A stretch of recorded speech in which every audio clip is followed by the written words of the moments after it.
What are the biggest business challenges for HVAC contractors today in Canada? The tariff issue. Okay. So it's just uncertainty. And, there's not a business in this world that likes uncertainty as part of their business plans. When you don't know what the price of something is going to be landed a year from now or 18 months from now, it gets difficult to bid on those roles. Hi, Ben Middleton here, and I hope that you enjoy all of our podcasts as much as we enjoy producing and making these for you. The purpose of these is to be educational and informative, to give you really good insights to what's going on in the HVAC industry. Last year, we had over 60,000 views on our YouTube channel alone, with many more listens through our various different podcast channels. We hope if you like these episodes that you do hit that like button so that we can see what type of episodes that you like, where you want to see us do more of these types of educational and information learning sessions, and where we can really help to tailor this experience to help you grow in your own business. The information presented is for informational purposes only. The opinions expressed are not necessarily the opinions of any Daikin company. This information should not be confused for accounting, legal, medical, or other professional advice. Please seek advice from a qualified professional for any specific questions. Welcome to the Accelerated HVAC Success program. My name is Ben Middleton. I'm the Director of Sales and Business Training at Daikin Comfort Technologies. Today we are at HRAI, where over the next couple of episodes, we're going to be talking about government regulation, contractor education, and how the next generation of technicians are coming into this field. Now, on to the show.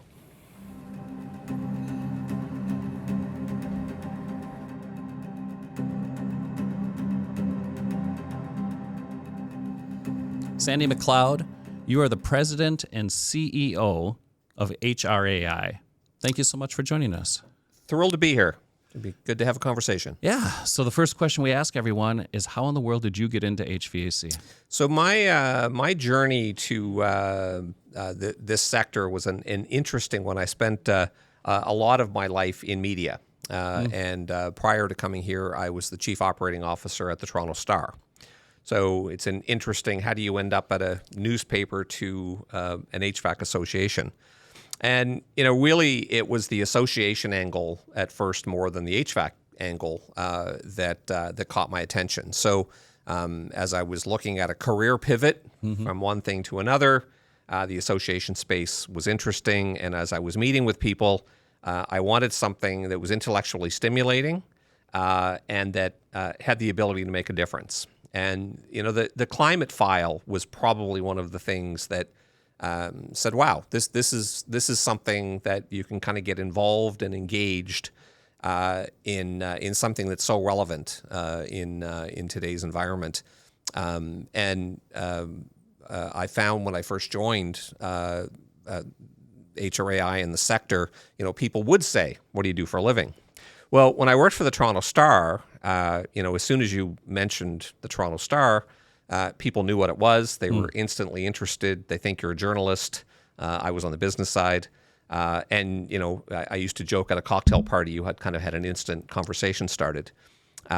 When I spoke to people when I joined HRAI, someone asked what you do. You say you work for HRAI, then you got to explain what that is. Then you got to explain what HVAC is.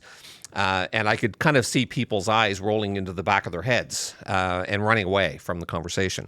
So one of the things that I've developed in conversations with people, when people now ask me what I do, my response is I work for a trade association that's helping the Canadian government solve the climate crisis. Okay. And that is a conversation starter. And I think that's part of what we do. I mean, when you think about what's happening in the sector, emissions in Canada are about 20% come from heating and cooling buildings. It's something we've got to get a handle on. It's not going to be a transition overnight. Canada's very heavily reliant on oil and gas, will be for a long time. But this electrification path will have some kind of journey and pace that will bring us to an electrification world somewhere in the future. So a lot of the work that we do on so many files is dealing with how this sector impacts the environment. You know, I love everything that you're saying. And when I get out and I talk to HVAC contractors, I think one of the biggest things that they're looking for is profitability. Absolutely. And one of the things you talk about and that HRAI actually focuses on, one of your pillars, is business training for contractors and development to help them. When we talk about sustainability, sometimes I have contractors that say, I don't want to change. Maybe there's fears around adopting new technologies. Maybe there's fears around new technologies are complicated, so it's going to be less profitable for me to do, or I may have more callbacks on it. Or, I don't want to make my customer the guinea pig, and so I'll let somebody else figure this out first before I adopt it. How are contractors reacting to when you talk about sustainability and the move for making more greener homes, more greener offices, and more greener spaces out there? So Canada, like the United States, a big country.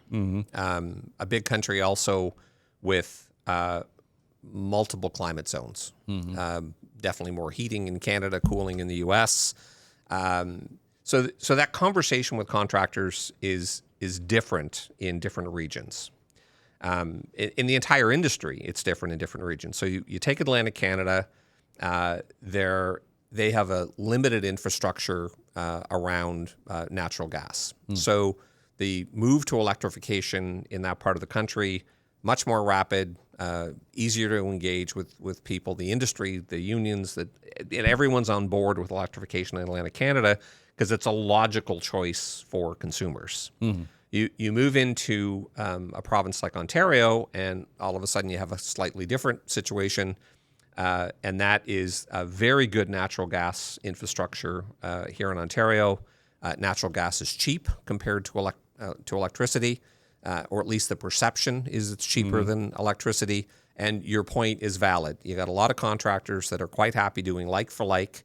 So someone's got a gas furnace and a traditional air conditioner. The gas furnace goes on the blitz, and it's January, and it's minus 20 outside.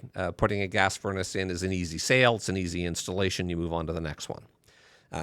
Martin and Limas and I, who was one of my colleagues, we were on a call last week with another contractor who believes, and he's Ontario-based, who believes very much that we need to be doing more to push electrification, more to be pushing training, and bringing some of these kind of people along. And then you go to British Columbia, and you have a kind of a different environment there, where in Vancouver you've got a government that's all over electrification, but the entire province isn't necessarily there.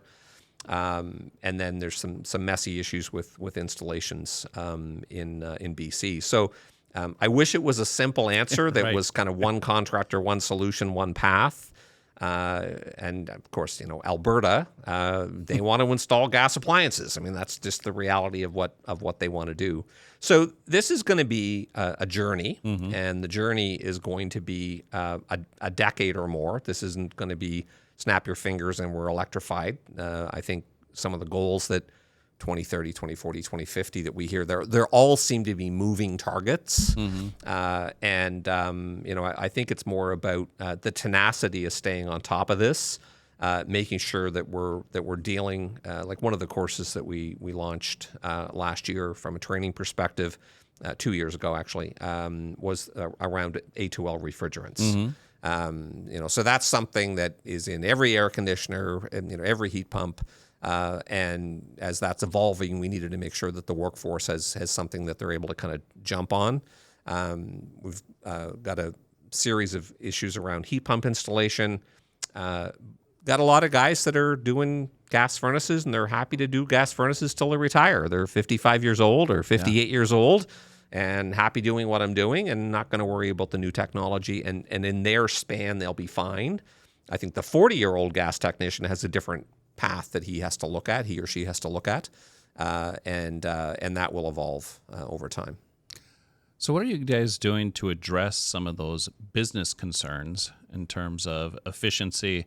And also, like the U.S., I would imagine there's a little bit of a consumer confidence issue right now, and affordability is a big concern that everybody has. Everybody's looking, how do I stretch my dollars a little bit further? How do I make sure that I can afford these solutions? And there may be even a perception that a switch from gas to electric means that it's going to be more costly. So we, as an association, are not consumer facing. So we're not taking positions to the consumer as to what's affordable, what's not. What our role is ensuring that the path towards these changes I'll go back to refrigeration again. The transition, is making sure that government is aligned with the transition and that there isn't additional processes and bureaucracy put in place that drives up costs. Yeah. What do I mean by that?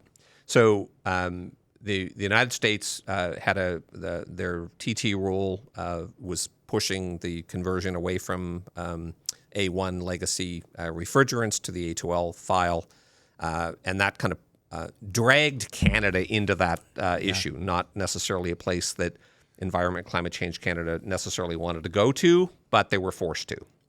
And the conversations we had with Environment Climate Change Canada became a little complicated in, they allow or set guidelines of what's allowed in the country, but Transport Canada then determines what can get transported from point A to point B, and the building codes province by province would say what can be installed. So there was a point in time that A2L refrigerants or equipment charged with A2L refrigerants were legally allowed in the country, but once they hit the Port of Montreal, they're not moving anywhere. Transport Canada wouldn't allow them to be moved, and the building codes wouldn't allow them to be installed. So we get involved in that process to try and clear those hurdles for manufacturers, wholesalers, and contractors, so that when a contractor actually is looking for this new equipment, and we had all kinds of conversations with Daikin because you folks were fairly early on in that transition. How do we make sure that when you send the equipment to Canada, it can get moved and it can get installed? And it was quite a journey to get all provinces and territories converted to a point that was allowed. We got it done. Took us about 15 months to get each of the provinces done. Some went more rapidly than others. Some we had to pull along yelling and screaming. But that's a good example of something that could have had significant cost implications that our engagement and involvement kept things smooth. Our chair at the time, Chris Haney, works for Wolseley. He made the comment, thank goodness HRAI exists, because if we didn't do that work, who was going to do it? Right. So you talk about the refrigerants being changed. Right now in Canada, 410A is still allowed to be sold and installed, correct? So you're now evolving into another interesting area in that I would have not couldn't guarantee by any means, but I remember having a conversation with a Daikin employee at an AHRAI event in Palm Springs late in 2024, and we were talking about when do we think this will get done in Canada. And my prediction was that I thought we'd be able to get this all wrapped up with a bow on it by the end of 2025. Well, you guys had an election. Then we had an election. And things got messy between Canada and the U.S. And this issue, with many others, is stalled. So I think there still is an expectation that we will end up eliminating the 410As of the world, the A1s, and we will move fully to the A2Ls. The reality is that is no longer the priority it once was in Ottawa. So, trade issues have become more important. The oil and gas issue has become more important. So we expected to have a ruling from Environment Climate Change Canada in late 2025 that would kind of give us an indication of what this path is going to look like. We're still waiting for that release for the OCHAR regulation. And it's no one's fault. It isn't. It's not as though anyone's dragging their heels specifically or causing trouble for the HVAC sector. It is just a matter of the world has changed, and what the Prime Minister's office is going to be dealing with, what the Minister of the Environment is going to be dealing with, has become much more complicated than it was in mid-2024 when this stuff was kind of all happening. You had a different president, we had a different prime minister, they had different views on how things should move forward. So, right now we've got both in the marketplace, and we'll have for the foreseeable future. We do still expect an OHR update, and we are regularly in contact with Environment Climate Change Canada on that file. But priorities have changed. When you talk about the A2L transition, what are some of the hurdles, the big hurdles that you've seen that are popping up for contractors? Well, this issue of supply of equipment is definitely one.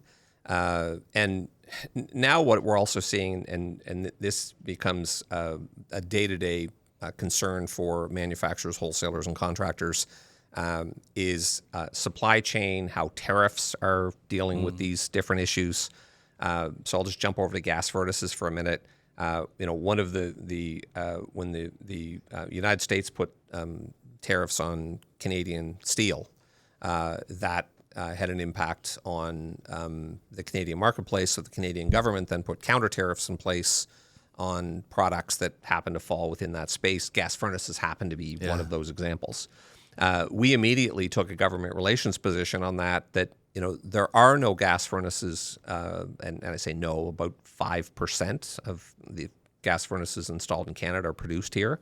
So there's no ability for the Canadian marketplace to all of a sudden produce enough gas furnaces to be able to meet the Canadian demand. So what you're doing by putting a counter tariff on top of that is you're simply increasing the price to the Canadian consumer. There's nothing in the marketplace. It's not going to solve any jobs. It's kind of a tit for tat that really isn't what the counter tariffs are intended to do. The counter tariffs are intended to, allow the Canadian marketplace to produce more of that product, have more jobs in Canada, and that's going on globally.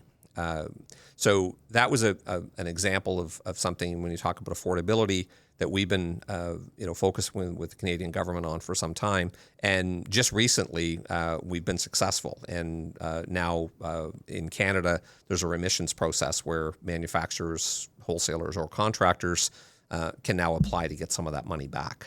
Okay, good.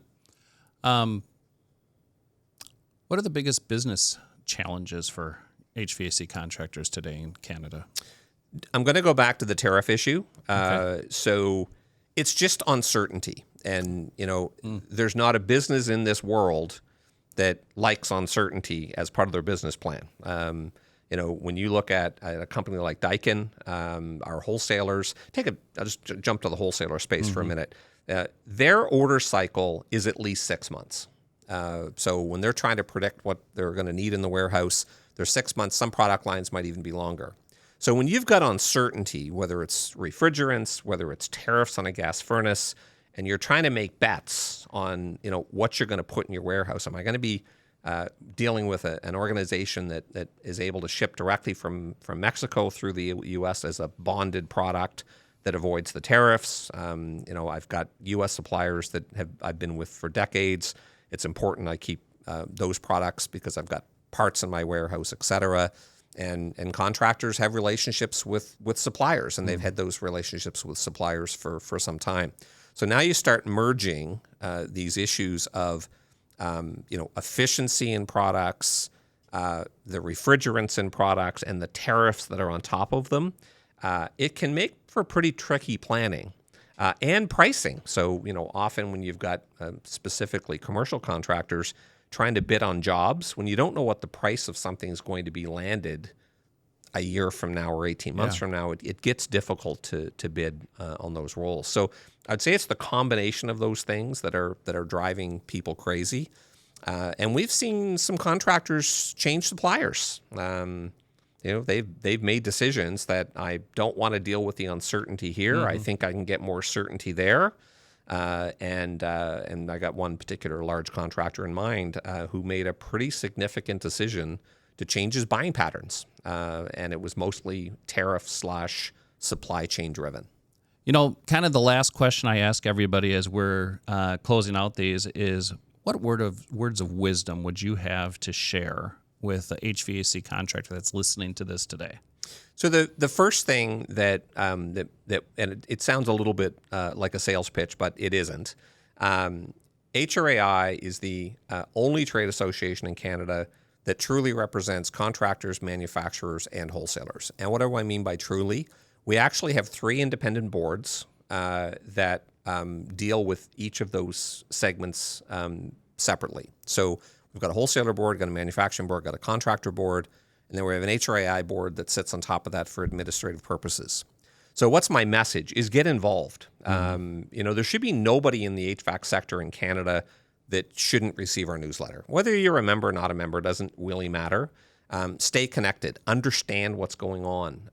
Martin and I were just talking earlier today about a budget submission that we just put in place for the federal government. And what's a budget submission? It's the industry's opportunity to go to government and say, we want $100 million for training. We want $50 million for incentives. We want incentives to look this way. And it's important that members in all 3 segments of this industry have a voice, and that voice, HRAI isn't my company; it's your company. As a member of HRAI, we're doing your bidding, and we've got infrastructure in place that reaches deep into each of the segments. We represent 1,300 companies coast to coast, and we make a pretty significant effort to make sure what we put forward to government is what we're hearing from you.